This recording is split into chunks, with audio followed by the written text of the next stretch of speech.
Монгол хүн таны эрүүл мэндийг хамгаалуулах эрх авилгын уулмаас хязгаарлагдах ёсгүй. Тийм учраас эрүүл мэндийн салбар авилгаас ангид байх ёстой. Өнөөдрийн авилгын гэмт хэргүүд цуврал нэвтрүүлгийн дугаараараа бид эрүүл мэндийн даатгалын сангийн чөлөөт үлдэгдлийн мөнгө хөрөнгийг хууль бусаар зарцуулж өөртөө болон бусдад давуу байдал бий болгож шүүхээр шийдвэрлэсэн хэргийн талаар өгүүлэх.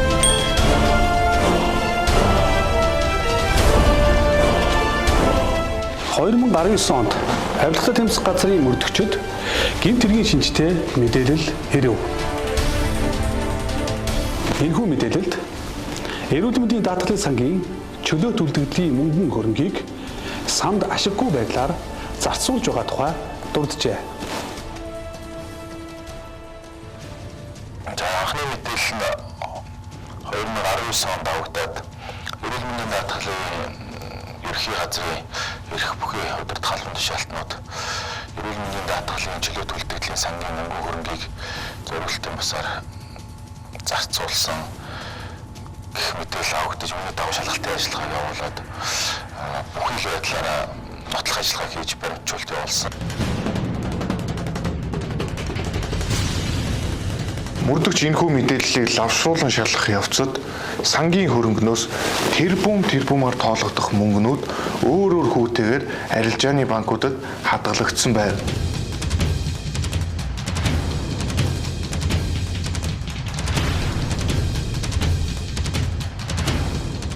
онд эрүүл мэндийн даатгалын сангийн чөлөөт үлдэгдлийн мөнгөн хөрөнгийг жилийн 14.3% хүүгээс доогуур хүүтэйгээр байршуулахыг хориглосон журам үйлчилж байлаа.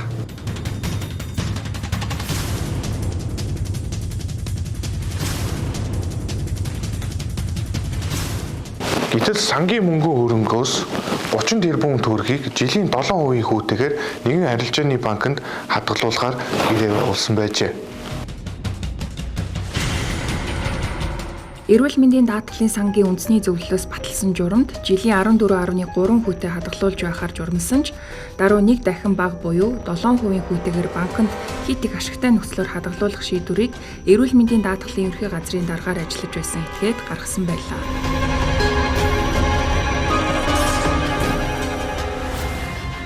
Өдөр шалгах нууц ажиллагааны явцад тухайн албан тушаалтан банкны захирлаас нийт 5 удаагийн үйлдэлээр 63.5 сая төгрөгийн хахуул авч байгаа нь баримтжуулагдаж байлаа. Миний бэлэн бослоо одоо явууч. За нөгөө газар өөр. За. Ингээд түүнийг хамгийн сүүлийн үйлдэл дээр нь хахуулын мөнгөтэй баривчилсан юм.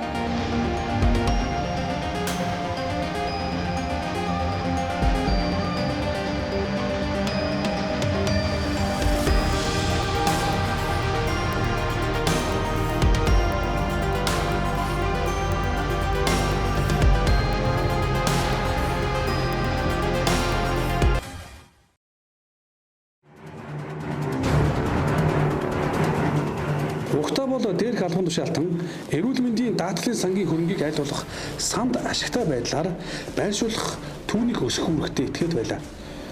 Гэвч өөртөө ашигтай банкнд давуу байдал бий болгосон шийдвэрүүдийг тэр гаргаж байсан юм. Түүний хэрэг ингээд дууссангүй. Мөрдөгч шалгах ажиллагааны явцад дахин өөр гэмт хэргийг илэрсэн юм.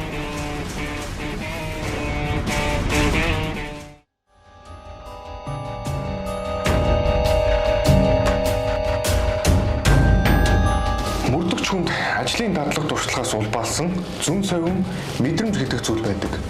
Тухайн хэргийг мөрдөн шалгах явцдаа мөрдөгч сэжигтэй гүйлгээ байгааг олж мэднэ. Тэр нь сангийн мөнгөн хөрөнгнөөс 20 тэрбум төгрөг даатгуулагчдад бус харин арилжааны банкнд шилжүүлэгдсэн байна. Энэ гүйлгээг нь шалгаад үзэхэд тус байгууллага нь өөр нэг арилжааны банктай 2018 оны 6 сарын 26-ны өдрөөс 12 дугаар сарын 26-ны өдрийг хүртэлх 6 сарын хугацаанд жилийн 12% хүүтэй мөнгөн хөрөнгийг хадгалуулахаар гэрээ байгуулсан байсан бөгөөд гэрээний хугацаа дууссан өдөр гэрээний заалтын дагуу сангийн 20 тэрбум төгрөгийг эрүүл мэндийн даатгалын ерхий газрын тоот харилцах дансанд шилжүүлэх уг хугацаа хэтэрсэн тохиолдолд гэрээний заалтын дагуу хоног тутамд 0.5% алданг тооцож эрүүл мэндийн даатгалын санд шилжүүлэх үүрэгтэй байхаар тусгасан байжээ. Гэтэл банк гэрээний хугацаа дуусснаас 19 хоногийн дараа мөнгийг шилжүүлсэн боловч уг гэрээнд хугацаа сунгах өөрчлөлт оруулсан байлаа. Түүнийг нь шалгаад үзэхэд алданг төлөхгүй тулд гэрээнд хуурамчаар өөрчлөлт оруулсан болох нь тогтоогдсон байна. Эрүүл мэндийн даатгалын ерөнхий газрын даргаар ажиллаж байсан этгээд гэрээний сунгалтыг яагаад хуурамчаар хийх болов? Учир нь арилжааны банк 20 тэрбум төгрөгийн 19 хоногийн алдангата 1.9 тэрбум төгрөгийг төлөх ёстой болцоход байв.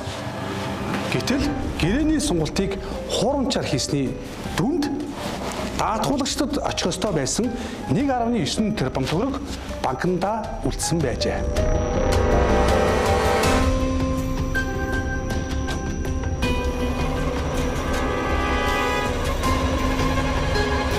Мөрдөгч түүнийг илрүүлэх байсан бол 1.9 тэрбум сан төлөгдөхгүй үлдэх байсныг таслан зогсоож мөрдөн шалах ажиллагааны явцдаа арилжааны банкар санд төлүүлсэн. Тэгэхээр сүнжраад илэрхгүй ч юм уу бас энергийг тодорхойлолтоор баримтжуулж давж бол өмнө харталт бас их хэмжээний хууль ус үйлдэл илчлэгдэхгүйгээр төвөргөлжиж богшиж явах байсан.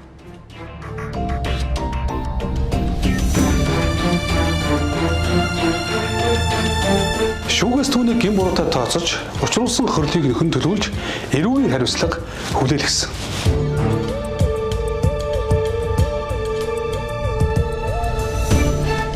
Арилжааны банк болон тухайн банкны захирал этгээд нь нийтийн албан тушаалтанд хахуул өгсөн нотлогдсон учраас шүүхээс хуулийн этгээдийн тодорхой үйл ажиллагаа явуулах эрхийг хасах, мөн эрүүгийн хуульд заасан хариуцлагыг оногдуулж шийдвэрлэжээ. Шүүгээр шийдвэрлэгдсэн хэргийн бодит жишээ дүр зуршлыг олон нийтэд үзүүлж байгаагийн гол зорилго бол авилгын гэмт хэргийг дахин гаргуулахгүй байхаас урьдчилан сэргийлэх зорилготой юм а. Авилгын гэмт хэрэг нь хүний амьдралд хар толб болон үлдээд зогсохгүй гэмт хэрэг хизээж илэрдэг гэдгийг энгийн ойлгомжтой байдлаар үзүүлэхийг зорилоо. Хэрэг хурцхгүй юу гэдэг айлаас хамтлан ороо сэтгэл зүрхээ гаргахад ажиллах юм бол болохгүй илэрхгүй гэж байхгүй гэж боддог. Үүний ард улс орны хуамын эрүүл мэнд нь чухал. Энэтэй холбоотойгоор мөрдөгчийн хувийн зүгээс би нэг өөрийнхөө бүхэл болцоогоо ачилж заавал илрүүлчих ард иргэдтэй багхан ч гэсэн тус нэмэр болох юм байна да гэдэг ойлголттой мөн чанар төрсөн. Хохирол төлбөрийг болохоор бүрэн төлөвлөсөндөө баяртай байдаг. Одоо удирдлагаар нь ажиллаж байгаа эрүүл мэндийн даатгал болон одоо нийгмийн даатгал болохгүй. Энэ хүмүүс маань болохоор яг төр төрсөн хангарахаар төрийн албаныхаа ёс зүйг өндөртэй түвшинд сахиад тэгээд ийм их алдаа дутагдaltaх юмтай гаргаасаа гэж бодож байна. Дараагийн нэвтрүүлгээрээ бид шүүхээр шийдвэрлэгдсэн авилгын гэмт хэрэгүүдийг өөр жишээ баримтад тулгуурлан бусдыг соён гэгэрүүлэх зорилгоор хүрэх болно.